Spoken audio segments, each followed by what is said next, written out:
Hello નમસ્કાર મિત્રો, આજે આપણે જોશું કરંટ અફેર્સ. ભારતીય અવકાશ યુગના પિતા તરીકે કોને ઓળખવામાં આવે છે? ડૉક્ટર હોમી ભાભા, ડૉક્ટર વિક્રમ સારાભાઈ, સતીશ ધવન, શુભાંશુ શુક્લ. સાચો જવાબ છે ડૉક્ટર વિક્રમ સારાભાઈ. 1973માં ચંદ્ર પર શોધાયેલું ક્રેટરનું નામ જણાવો. નયન, વિક્રમ, આર્યભટ્ટ કે એક પણ નહીં. સાચો જવાબ છે વિક્રમ. ચાલો જોઈએ સંપૂર્ણ માહિતી. ડૉક્ટર વિક્રમ સારાભાઈ 30 ડિસેમ્બર આ પુણ્યતિથિની ઉજવવામાં આવે છે. ભારતીય અવકાશ યુગના પિતા. એની સ્થાપના થઈ છે એની સ્થાપના જોઈએ તો 1947માં PRL ની સ્થાપના કરવામાં આવી છે. ઈસરોના પ્રથમ અધ્યક્ષ વિક્રમ સારાભાઈ છે. ત્યારબાદ ડૉક્ટર હોમી ભાભા સાથે 21 નવેમ્બર 1963ના રોજ થુમ્બા, કેરળ ખાતે ભારતના પ્રથમ રોકેટનું સફળ પરીક્ષણ કર્યું હતું. ડૉક્ટર હોમી ભાભાએ 1962માં ઇન્સ્કોપરની સ્થાપના કરી હતી. ત્યારબાદ ત્રીજો પ્રશ્ન, પ્રધાનમંત્રી દ્વારા WHO ગ્લોબલ સમિટીમાં જાહેર સ્મારક ટપાલ ટિકિટનો સંબંધ કોના સાથે છે? આમળા સાથે, હળદર સાથે, અરડુસી સાથે કે અશ્વગંધા? સાચો જવાબ છે અશ્વગંધા સાથે. ચાલો જોઈએ સંપૂર્ણ માહિતી. આયોજન નવી દિલ્હી ખાતે કરવામાં આવી હતી.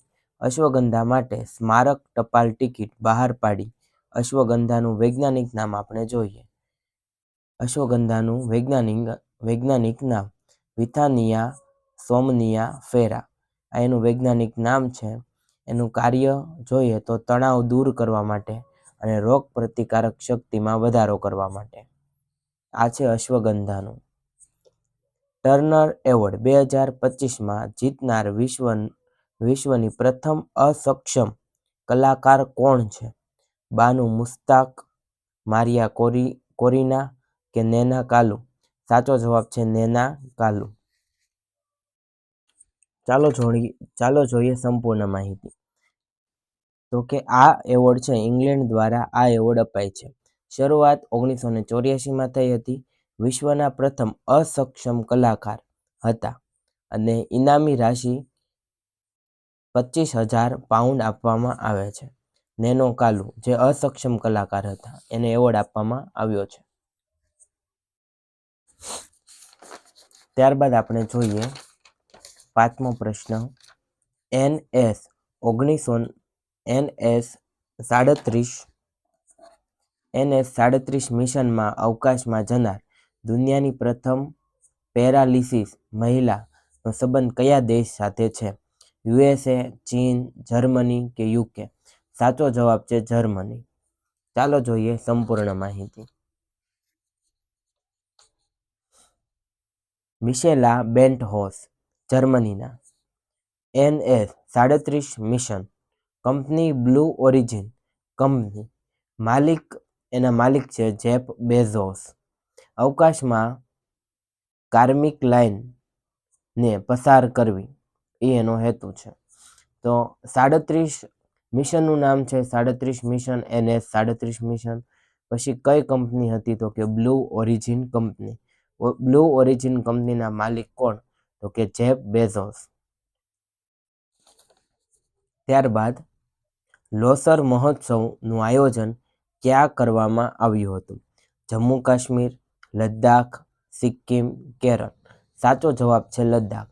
ચાલો જાણીએ સંપૂર્ણ માહિતી. લદ્દાખ અથવા તો અરુણાચલ પ્રદેશ. તમને આ મહોત્સવ પૂછે, લદ્દાખ વિકલ્પમાં ન આવે તો અરુણાચલ પ્રદેશ પણ સાચું પડે. 31 ઓક્ટોબર 2019 કેન્દ્ર શાસિત પ્રદેશ બન્યો હતો લદ્દાખ. અને લદ્દાખની રાજધાની લેહ છે અને લદ્દાખમાં ટોટલ જિલ્લા 7 છે. સાતમો પ્રશ્ન, કયા રાજ્ય દ્વારા ભારતના પ્રથમ રાજ્ય સ્તરે મલ્ટીનેશનલ પાર્ક ટાઈગર કોરિડોર વિકસાવવાની જાહેરાત કરી? ગુજરાત, મધ્યપ્રદેશ, મહારાષ્ટ્ર, રાજસ્થાન? સાચો જવાબ છે મધ્યપ્રદેશ. ચાલો જાણીએ સંપૂર્ણ માહિતી. Madhya Pradesh tiger state of India તરીકે પણ એને ઓળખવામાં આવે છે. મલ્ટી હાઈવે કોરિડોર પણ છે. એવું પ્રથમ રાજ્ય છે ભારતમાં. કાન્હા રાષ્ટ્રીય ઉદ્યાન, બાંધવગઢ રાષ્ટ્રીય ઉદ્યાન, પેંચ ટાઈગર રિઝર્વ, સાતપુડા વન્યજીવ અભયારણ્ય. આ બધા ઉદ્યાનો અને રાષ્ટ્રીય ઉદ્યાન છે અને અભયારણ્ય પણ આમાં દર્શાવવામાં આવ્યા છે. એ મધ્યપ્રદેશમાં આવેલ છે. ત્યારબાદ 8મો પ્રશ્ન, ભારત સરકાર કયા દેશ સાથે 2025માં ચોથા મુક્ત વેપાર સમજૂતીની ઘોષણા કરી? જાપાન, ન્યૂઝીલેન્ડ, બ્રાઝિલ કે કેનેડા? સાચો જવાબ છે ન્યૂઝીલેન્ડ. ચાલો જાણીએ સંપૂર્ણ માહિતી. ભારત અને ન્યૂઝીલેન્ડ FTA મુક્ત વેપાર સંધિ વસ્તુઓની આયાત પર લગાડવામાં આવતો ટેરિફને શૂન્ય નજીક લઈ જવો એનો મુખ્ય હેતુ છે. વેપારમાં વધારો થાય એનો ફાયદો છે. સંબંધો મજબૂત બને એ પણ એનો ફાયદો છે. ત્યારબાદ એક અગત્યની વાત છે, મેહર ક્રેસ્ટેલિનો ભારત મિસ ઇન્ડિયાને બનનાર પ્રથમ મહિલા છે, જે 1964માં બન્યા હતા. પ્રથમ મિસ વર્લ્ડ રીટા ફારિયા, પ્રથમ મિસ યુનિવર્સ સુસ્મિતા સેન,